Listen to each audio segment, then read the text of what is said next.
kepadaku mengenai kamu, demikianlah firman Tuhan, yaitu rencana damai sejahtera dan bukan rencana kecelakaan, untuk memberikan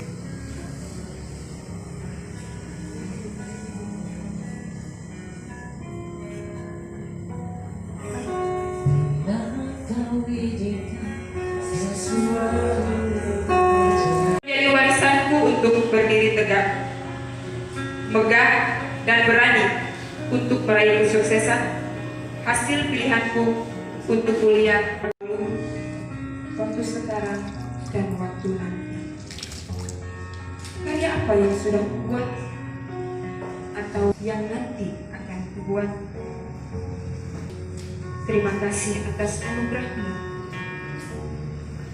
Betapa sukacita hari ini kami bisa berkumpul bersama. Organisasi GMKI belajar yang senantiasa bergerak secara dinamis. Saudara-saudaraku, saudara sudah Apel ke-7 GMKI Biak tahun 2021. 7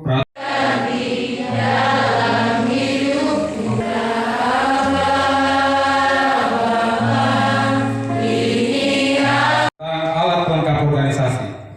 5. Anggaran rumah tangga pasal 11 tentang keputusan organisasi. 6. Hasil rapat badan pengurus cabang tanggal 10